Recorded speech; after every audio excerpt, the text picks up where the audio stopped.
UK എന്നൊരു long leave എടുത്ത് അങ്ങ് നാട്ടിൽ വന്നിരിക്കുക. വേറൊന്നുമല്ല, ഇവിടെ നാട്ടിൽ ചെറിയൊരു ബ്രാൻഡ് അങ്ങ് സെറ്റ് ചെയ്യാൻ വേണ്ടിയിട്ട് പറ്റുമെന്ന് നോക്കാൻ വേണ്ടിയിട്ടാണ്. അപ്പോൾ അതിലെ ഓരോ സ്റ്റേജസും ഓരോ പ്രോഗ്രസ്സും നിങ്ങളുമായിട്ട് സോഷ്യൽ മീഡിയയിൽ ഷെയർ ചെയ്താലാണെന്നാണ് ഞാനങ്ങ് വിചാരിക്കുന്നത്.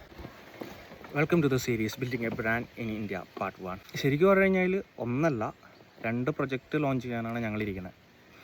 ഒന്നെന്ന് പറയുന്നത് നമ്മുടെ റൂട്ടൊക്കെ എന്തായാലും ഇവിടെ കൃഷി അങ്ങനെയൊക്കെയുള്ള കാര്യങ്ങളാണ്. അപ്പോൾ ഒന്ന് കൃഷിയായിട്ട് റിലേറ്റ് ചെയ്തിട്ടുള്ളതാണ്. അത് ഞാൻ സെക്കൻഡ് സ്റ്റേജിൽ, ഇപ്പോൾ ഫസ്റ്റുള്ള ഈ ഒരു പ്രൊജക്റ്റ് കഴിഞ്ഞിട്ട് സെക്കൻഡ് സ്റ്റേജിലാണ് ഞാൻ അത് ഇംപ്ലിമെൻറ്റ് ചെയ്യാൻ സ്റ്റാർട്ട് ചെയ്യാമെന്ന് വിചാരിക്കുന്നത്. അതൊരു പ്ലാറ്റ്ഫോമാണ്, അതൊരു ഡിജിറ്റൽ പ്ലാറ്റ്ഫോമാണ്. ഓക്കെ, നമ്മൾ ഇപ്പോൾ ചെയ്യാൻ വേണ്ടിയിട്ട് ഉദ്ദേശിക്കുന്നത് എന്താണെന്ന് വെച്ച് കഴിഞ്ഞാൽ, ഓൾറെഡി ഞാൻ UK ഇംപ്ലിമെൻറ്റ് സ്റ്റാർട്ട് ചെയ്തിട്ടുള്ള ഒരു പ്രൊജക്റ്റാണ്. അവിടെ അത്യാവശ്യം നല്ല രീതിയിൽ സെയിൽസ് നടക്കുന്ന ഒരു പ്രൊഡക്റ്റാണ്. പക്ഷേ ഇവിടെ ഇന്ത്യയിൽ എങ്ങനെയാണ്, എവിടെ നിന്നാണ് സ്റ്റാർട്ട് ചെയ്യേണ്ടതെന്ന് ഒരു ഐഡിയ ഇല്ല എന്ന് വെച്ചാൽ ഒരു ഐഡിയ ഇല്ല.